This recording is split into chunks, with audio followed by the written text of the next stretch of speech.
comme je l'ai annoncé, mes frères et sœurs, nous allons voir un grand sujet, à savoir la seule vraie école biblique de Dieu, la seule vraie école biblique de Dieu. Je vais commencer ce message en disant ceci à tous ceux qui ont fait des formations bibliques, des écoles ou universités théologiques, de brûler leur diplôme, leur certificat, tout ce qu'on leur a donné, leur certificat, leur diplôme théologique, de les brûler, de les déchirer et de les mettre à la poubelle. Et si quelqu'un, à la fin de cette vidéo, ne prend pas la décision de se débarrasser de toute cette foutaise, permettez-moi l'expression, de ces diplômes de théologie, de ces certificats théologiques donnés dans les séminaires, dans les écoles théologiques, si à la fin de ce message, quelqu'un qui a bien suivi ce message avec sa Bible ouverte ne brûle pas ses diplômes, c'est qu'il n'y a plus rien à faire, il n'y a plus rien à faire pour cette personne. Et si quelqu'un, en me suivant, a des doutes que les diplômes de formation théologique, les certificats eus dans les séminaires, dans des facultés de théologie, si quelqu'un a un doute que cela est de la foutaise, si quelqu'un a un doute que cela n'a rien à voir avec la parole de Dieu, alors prenez votre Bible, ouvrez-la avec moi et examinons point par point la parole de Dieu.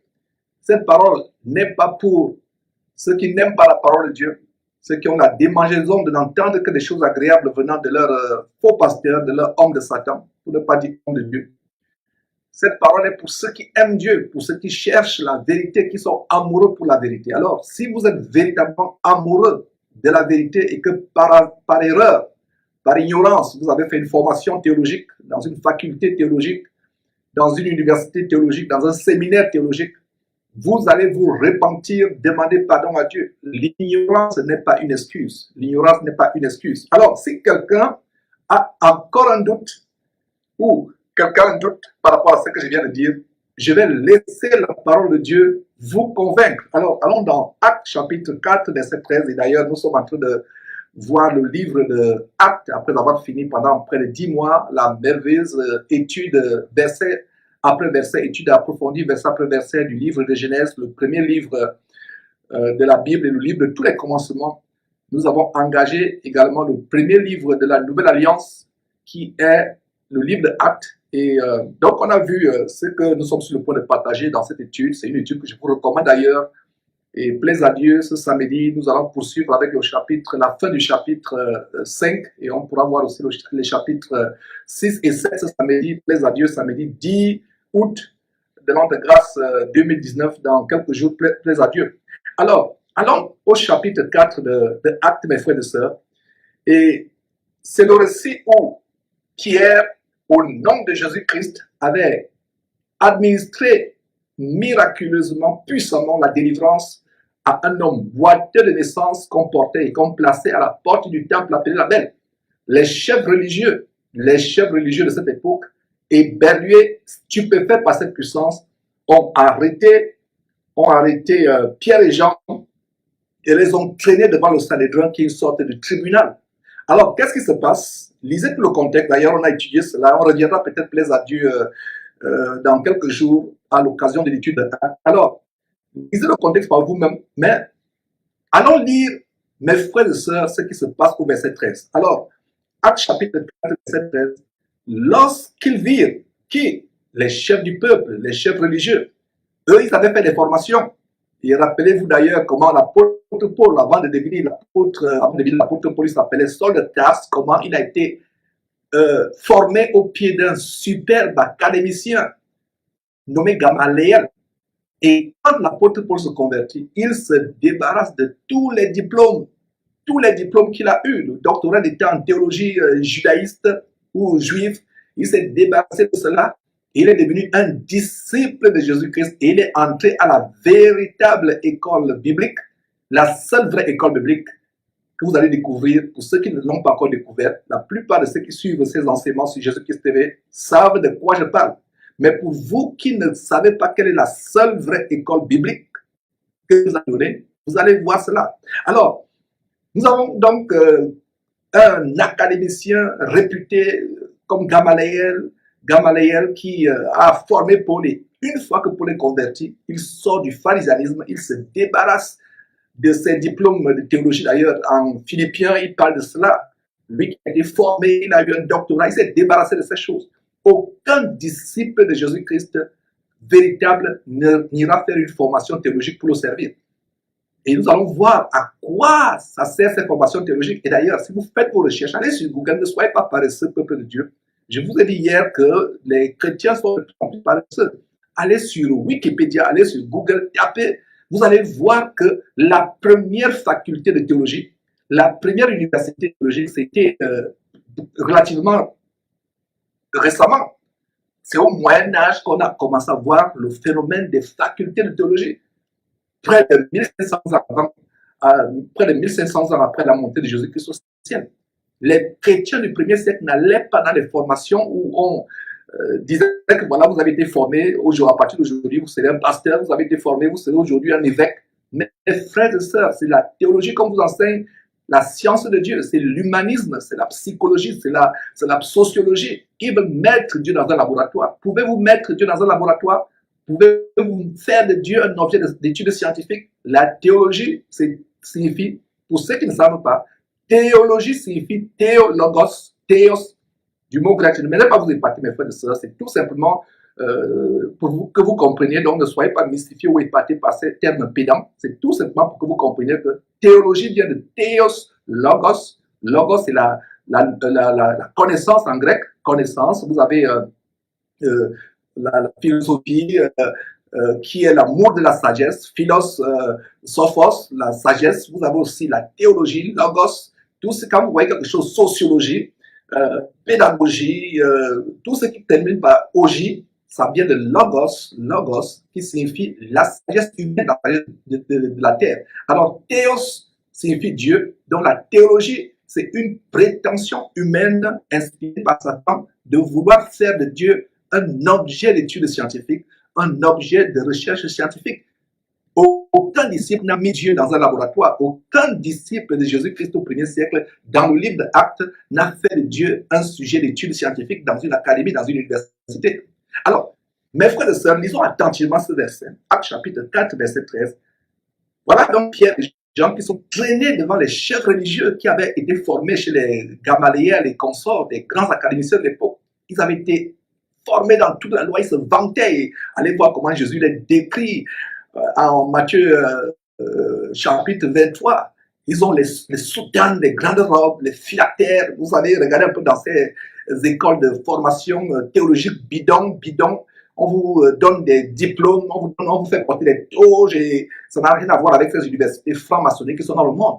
Cela n'a rien à voir avec la parole de Dieu. Ce sont les pharisiens, les sadduciens qui sortaient dans ces académies, on leur donnait des toges, ils devaient avoir les phylactères, les cordes au cou pour montrer qu'ils ont eu des diplômes.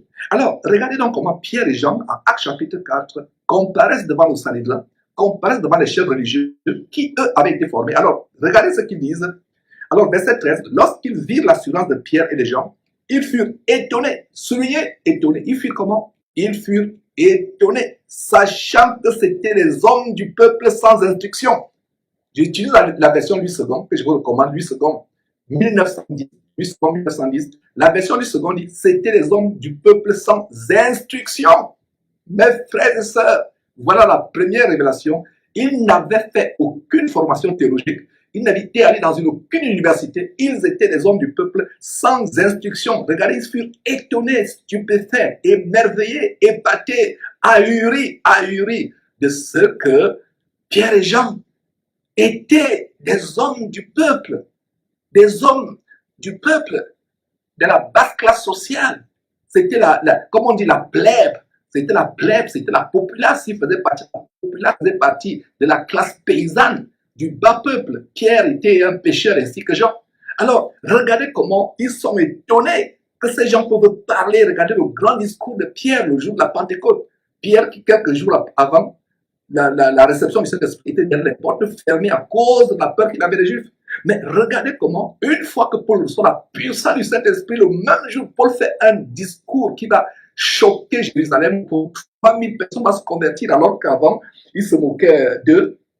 Ils se moquaient d'eux en disant qu'ils sont remplis du vin doux, c'est pour ça qu'ils parlent en d'autres langues.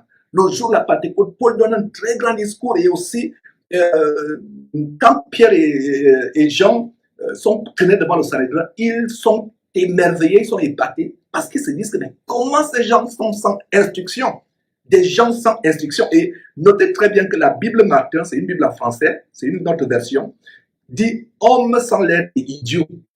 C'est ce que, voilà la version Martin de Actes chapitre 4, verset 13. Et je vous recommande d'avoir d'autres Bibles comme Martin en apport, en complément de lui second. Alors, regardez comment lui, la Bible dit homme sans lettres et idiot. Mes frères et sœurs, un chrétien qui sert le Seigneur Jésus-Christ ne le sert pas avec un diplôme de théologie, il est parti chercher. Alors, Martin dit homme sans lettres et idiot, et la version anglaise King James dit homme illettré et ignorant. Laquelle version préférez-vous? Laquelle version vous choque? Celle de Martin qui dit homme sans lettres et idiot, ou alors c'est celle de King James en anglais qui vous choque, qui dit homme illettré et ignorant.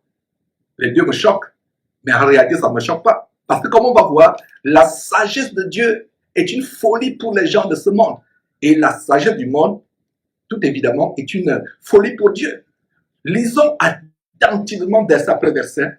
1 Corinthiens chapitre 1 verset 18 à 29. Lisons attentivement, prenez des notes. On va déboulonner, on va décortiquer mot après mot. 1 Corinthiens chapitre 1 verset 18 à 19 pour vous montrer, mes frères et sœurs, que un véritable chrétien qui connaît la parole de Dieu ne va pas aller faire une formation théologique. Repentez-vous si vous avez fait une formation théologique. Vous avez eu un diplôme avant de devenir prophète, fondateur de ceci, fondateur de cela. Ne suivez pas le vent. Ne suivez pas le vent. Large est le chemin qui mène à la perdition. Beaucoup sont ceux qui passent par là. Beaucoup de chrétiens ont pris le chemin qui mène à la perdition.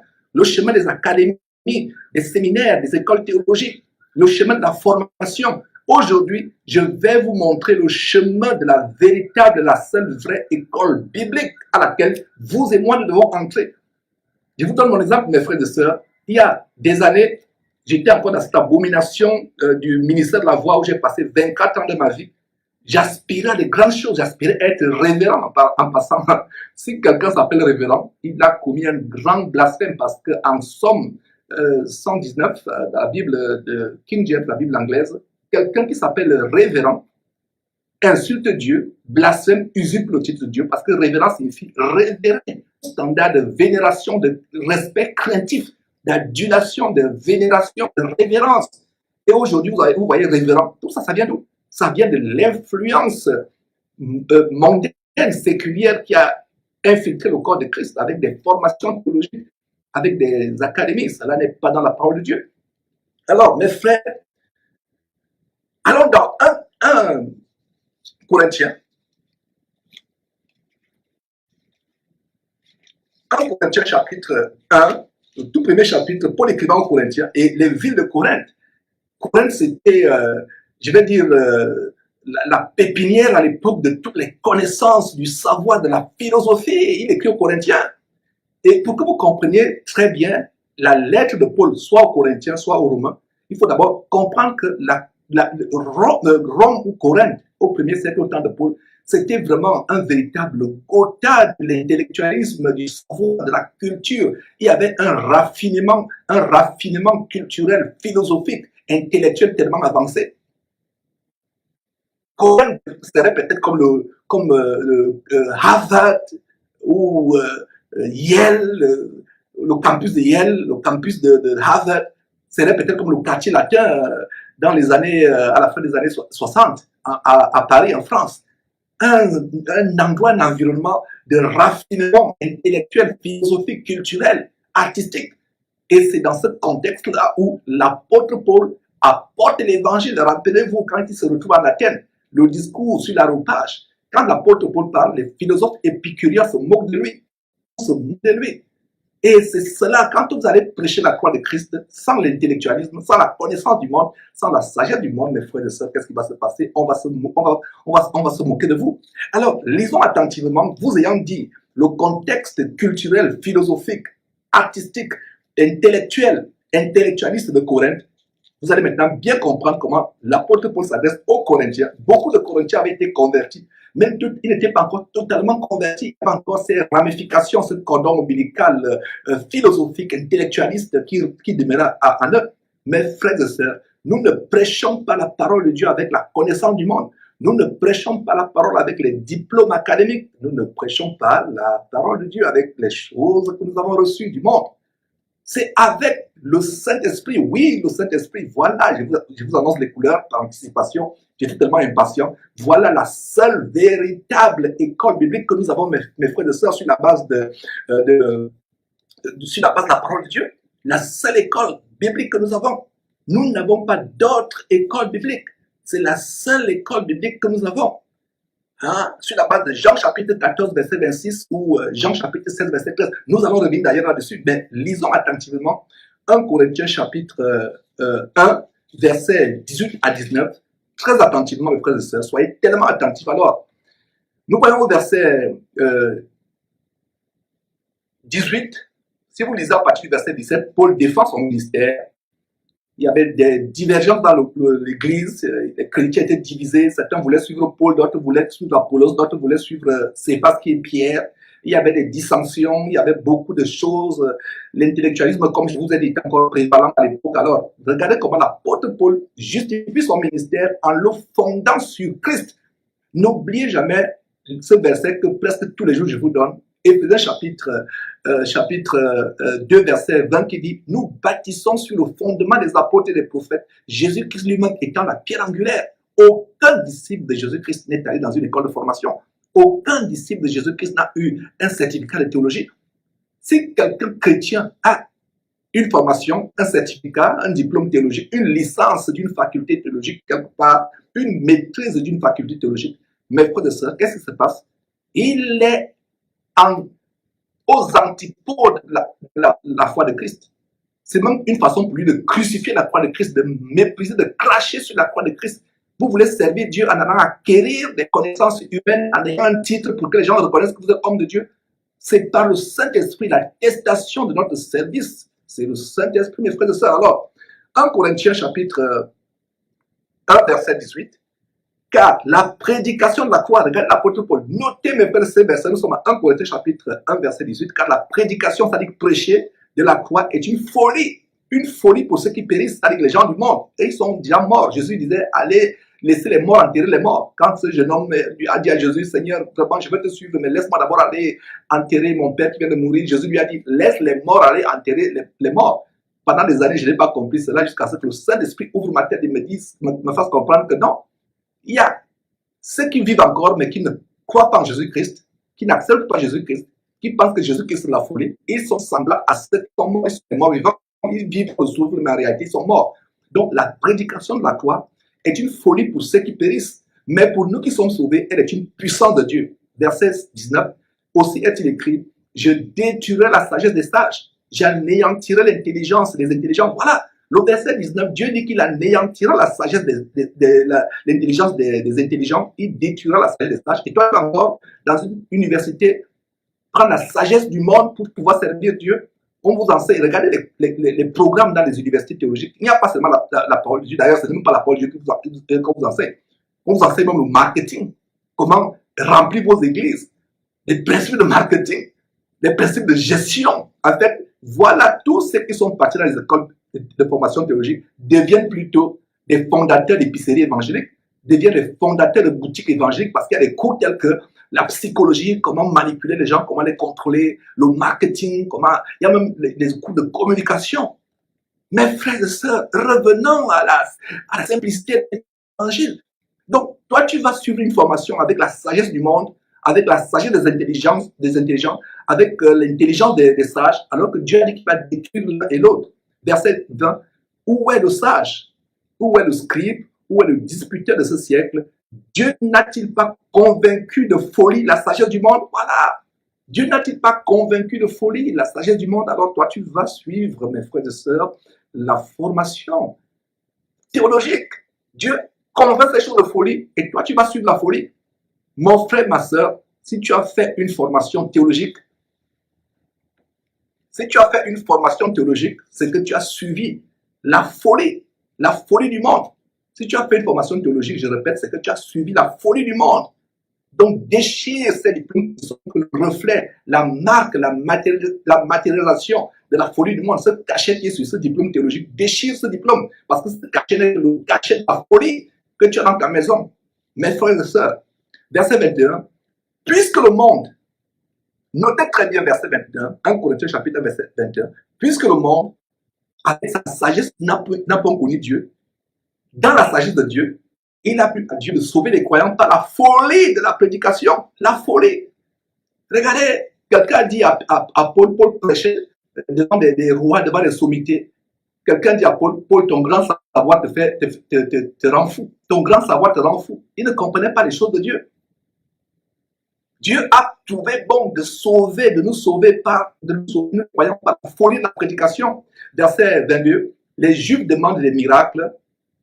Les Juifs demandent des miracles et les Grecs cherchent la sagesse. Nous prêchons Christ crucifié. Les Grecs cherchent la sagesse. Et le système des universités théologiques, des facultés théologiques, des écoles théologiques, ça vient de la Grèce.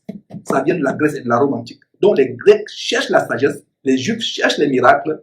Et voilà. Et verset 29, donc, lisez tout le contexte, pour des raisons de temps, allons au verset 25.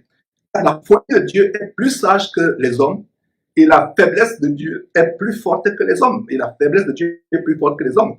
Verset 26. Notez très bien le verset 26. Considérez, mes frères, que parmi vous qui avez été appelés, il n'y a ni beaucoup de sages selon la chair. Quelqu'un qui va chercher une licence ou une maîtrise dans une université théologique, qu'est-ce qu'il va chercher? Il va chercher la sagesse selon la chair. Alors que nous devons rechercher la sagesse selon le Saint-Esprit qui est notre seule université.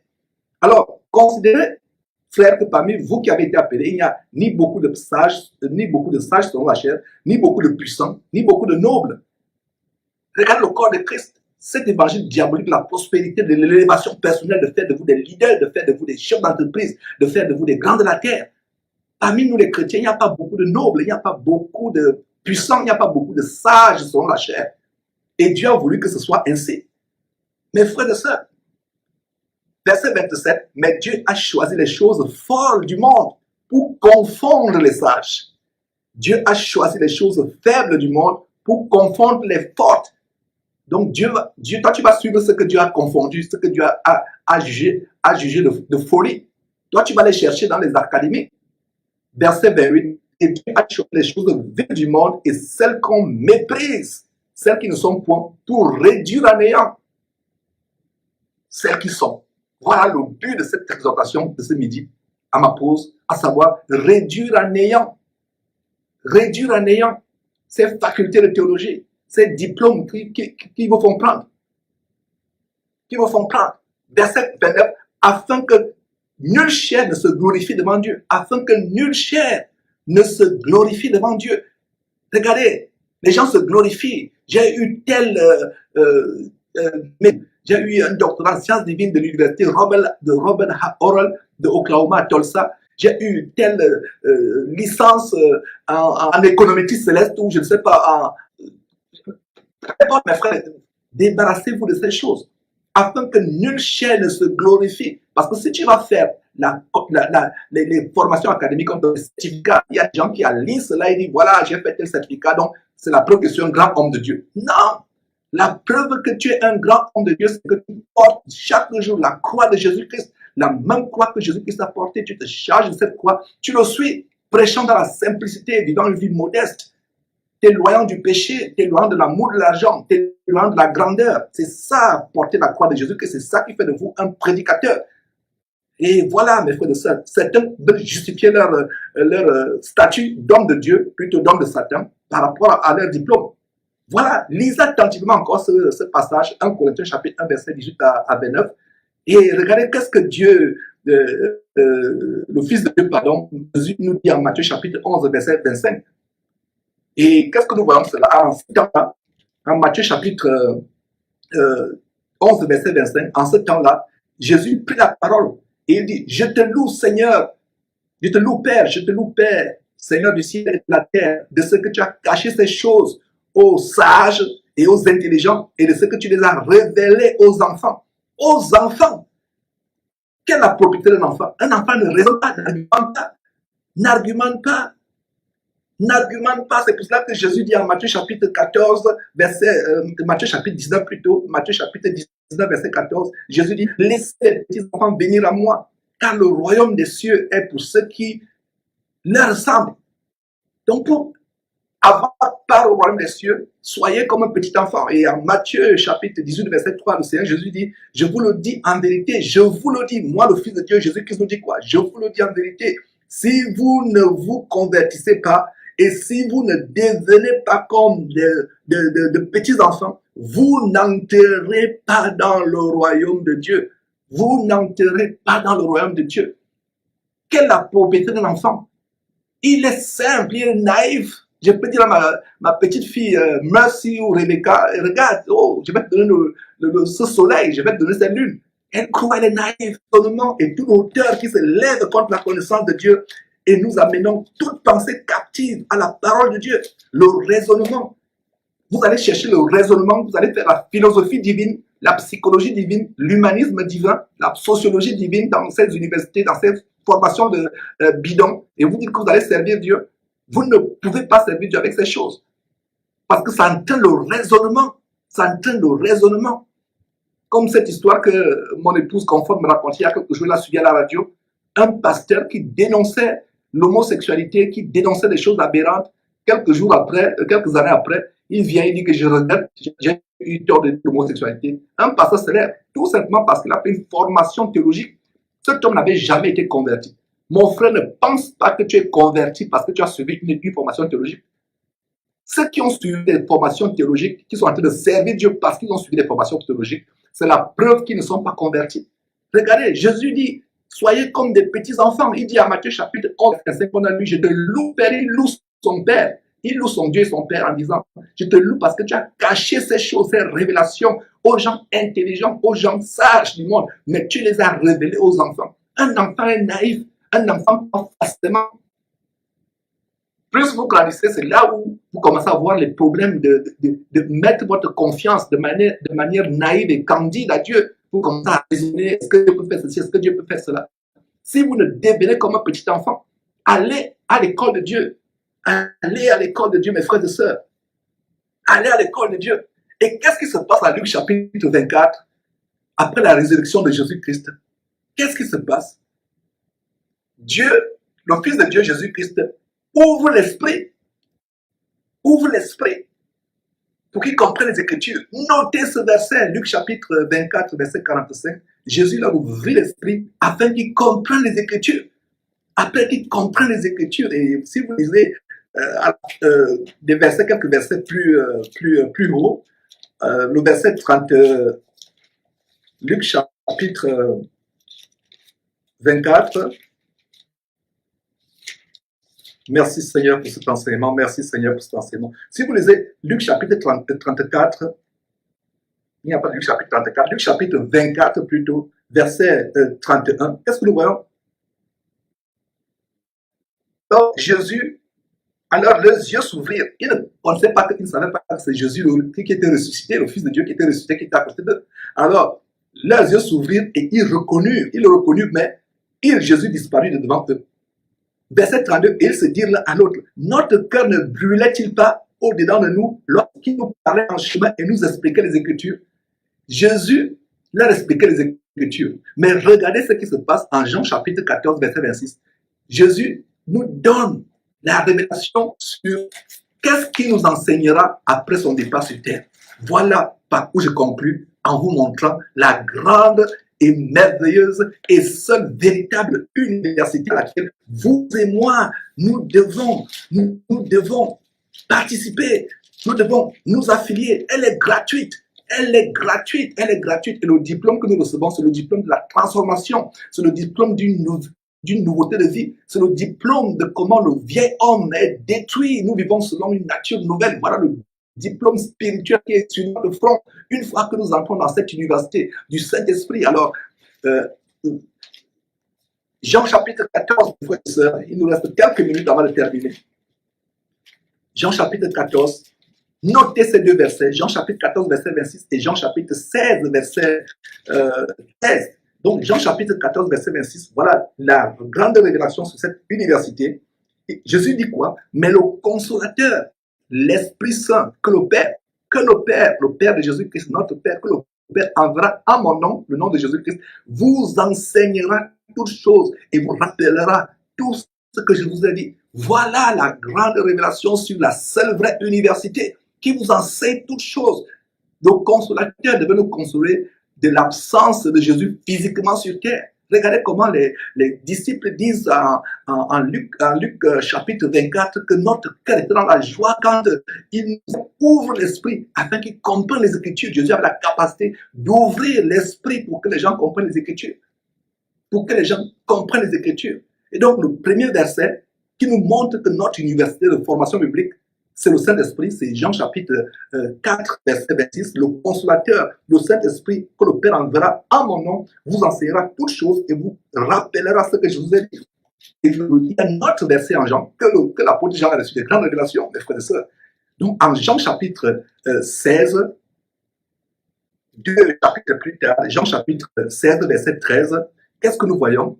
Jésus parle encore, il dit, quand le consolateur sera venu, il est venu le jour de la Pentecôte, mon frère, ma soeur, tu es chrétien, tu es supposé avoir le Saint-Esprit, le consolateur, et entre dans l'université du consolateur. Donc, alors, Jean chapitre 7, verset 13, quand le consolateur sera venu, il est venu depuis le jour de la Pentecôte, l'Esprit Saint, l'Esprit de vérité, il vous conduira dans toute la vérité, car il ne parlera pas de lui-même, mais il dira tout ce qu'il aura entendu, et il vous annoncera les choses à venir. Voilà le Saint-Esprit. Voilà cette université, elle est gratuite. Vous n'avez pas fait de longues années. Beaucoup de personnes, des chrétiens soi-disant, ils fuient le chômage, ils vont se réfugier dans une faculté, et les voilà, ils deviennent pasteurs. Et ces chrétiens mal affermis leur donnent une notoriété, leur donnent une reconnaissance parce qu'ils disent, ah tiens, il a un diplôme, ah tiens, il a un diplôme. Lisez vos Bibles.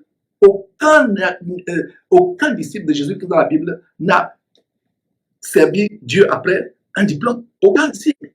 Aucun disciple. Même dans l'Ancien Testament, il n'y avait pas de diplôme pour servir Dieu. Aucun disciple de Jésus-Christ n'a servi Dieu avec un diplôme. Déchirez ces choses, mettez ces choses à la poubelle. C'est Dieu qui nous ouvre les yeux. Regardez comment Jésus en Luc chapitre 24 ouvre les yeux à ses disciples pour qu'ils comprennent les Écritures. Luc 24, 45, ils étaient tellement contents. Et il y a aussi le cas avec Lydie en Actes chapitre 16. Lydie, cette marchande de pourpre, chez qui avait une petite réunion d'église. Qu'est-ce qui se passe? Dieu ouvrit le cœur de Lydie pour qu'elle comprenne ce que Paul enseignait, pour qu'elle soit attentive, pour qu'elle comprenne ce que Paul enseignait. Allez lire cela dans Actes chapitre 14. Mais c'est un plaisir de vous partager ces choses. Nous devons revenir sur l'exactitude de la parole de Dieu, bâtie sur le fondement des apôtres et des prophètes, sur la base de Éphésiens chapitre 2, verset 20. Jésus-Christ étant la pierre angulaire. Si quelqu'un bâtit sur un autre fondement, autre que ce que la Bible nous enseigne, Jésus nous enseigne, c'est un faussaire. C'est un faussaire. Vous devez sortir, mes frères et sœurs, de ces voies. Sortez de toutes ces inventions, de toutes ces inventions qui n'ont rien à voir avec la parole de Dieu. Et vous connaîtrez réellement la vérité qui vous affranchira et qui vous conduira au retour de notre Seigneur et Sauveur Jésus-Christ. À la prochaine section demain à midi, plaise à Dieu. Bye bye.